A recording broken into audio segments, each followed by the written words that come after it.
उपमानखण्डः ग्रामीणस्य प्रथमतः पश्यतो गवयादिकं सादृश्य यदि गर्भादीनां या स्यात् सा करणं मतम् वाक्यर्था स्यादिति देशस्य स्मृतिव्यापार उच्यते।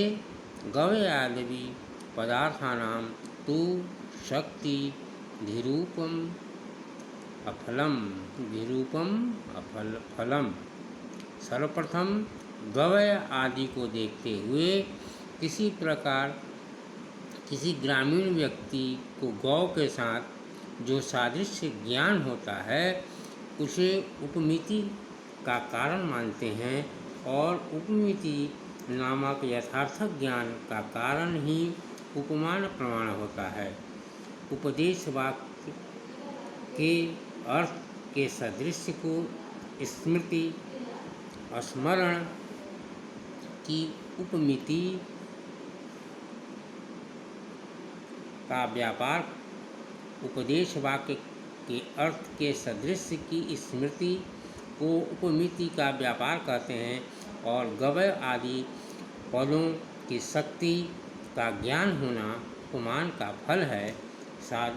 गौ सदृश गवय होता है, यह उपदेश वाक्य है। इस वाक्य का स्मरण करते हुए तत्सदृश गवय वस्तु को देखने के बाद यह गौ सदृश दिखने वाला गवय नामक प्राणी है, इसी तरह का ज्ञान की उपमिति है।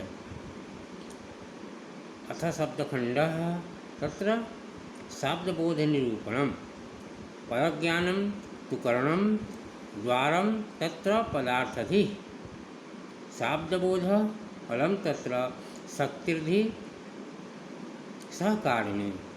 शब्दबोध में पदों का ज्ञान कारण है अर्थात असाधारण कारण है और पदार्थों का ज्ञान व्यापार है। शब्दबोध फल है और उसकी शक्ति का ज्ञान सहकारी कारण है।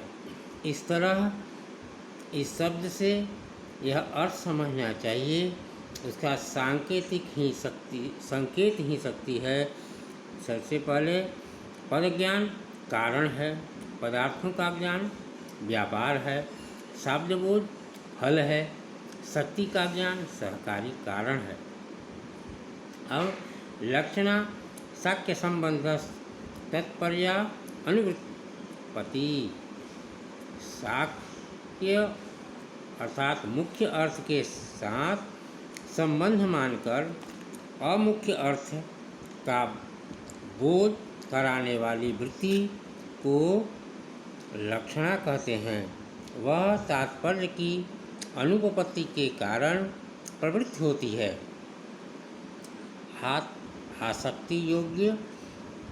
आसक्ति योग्यता आकांक्षा तात्पर्य ज्ञान मिष्यते करणं सन्निधानं तु पदस्य शक्तिरुच्यते।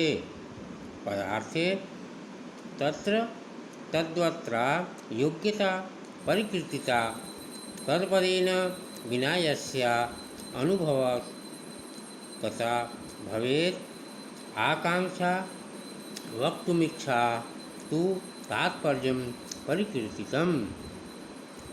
आसक्ति योग्यता आकांक्षा और तात्पर्य का ज्ञान शब्दबोध में सहकारी कारण होते हैं। पदों की अत्यंत सन्निधि ही आसक्ति कहलाती है। एक पदार्थ से दूसरे पदार्थ का संबंध होना योग्यता कही जाती है और जिस पद के बिना अनुभावता शब्दबोधत्व ज्ञान के लिए अनुभव जनकता का अभाव हो वह उसकी आकांक्षा है। वक्ता जिस विषय को कहने की इच्छा करता है उसे तात्पर्य कहते हैं। अब मनोनिरूपणम साक्षात्कारे सुखादीनां करणम मनुच्यते। अयोग्य पद्या संजाना तस्याणु त्वम ही उच्यते। सुख आदि के साक्षात्कार का असाधारण कारण रूप जो करण है वह मन है। ज्ञानों के एक ही बार उत्पन्न न होने के कारण न्यायशास्त्र में मन अणुपरिमाण वाला माना जाता है। अथ गुणखंडम तत्र गुणानां साधर्म्यम वैधर्म्यम निरूपणम। अथ द्रव्याश्रिता ज्ञेया निर्गुणा निष्कृता गुणा। गुण सर्वदा द्रव्य रूप आश्रय में रहता है। गुण गुण के अधिकरण नहीं होने देता है और गुण में किसी प्रकार की क्रिया भी नहीं होती है। रूपम रसः स्पर्शगंधो परत्वम अपरत्वम अपरत्वकम द्रव्यत्व स्नेह वेगाश्च मता मूर्त गणा अमी। धर्माधर्मो भावना च शब्दो बुद्ध्या यो पिच एतर मूर्त गुणा सर्वे विद्वद्भिः परिकीर्तिताः। संख्यादयो विभागान्ता उभयेषां गुणामताः। रस रूप रस स्पर्श गंध परत्व अपरत्व द्रव्यत्व स्नेह वेग ये 9 मूर्त गुण माने जाते हैं अथवा इनमें मूर्त गुण साधर्म है। धर्म अधर्म भावना शब्द बुद्धि सुख दुख इच्छा द्वेष प्रयत्न इन 10 गुणों को विद्वानों ने अमूर्त गुण माना है अर्थात इसमें अमूर्त साधर्म है। अब शेष संख्या से विभाग पर्यंत अर्थात संख्या परिमाण पृथक संयोग विभाग ये 5 गुण मूर्त और अमूर्त दोनों ही हैं अर्थात उभयविध साधर्म है। संयोगश्च विभागश्च संख्या द्वित्यादि कास्तथा द्विपृथक्या दयस्तद्वे देते अनेकाश्रिता गुणाः।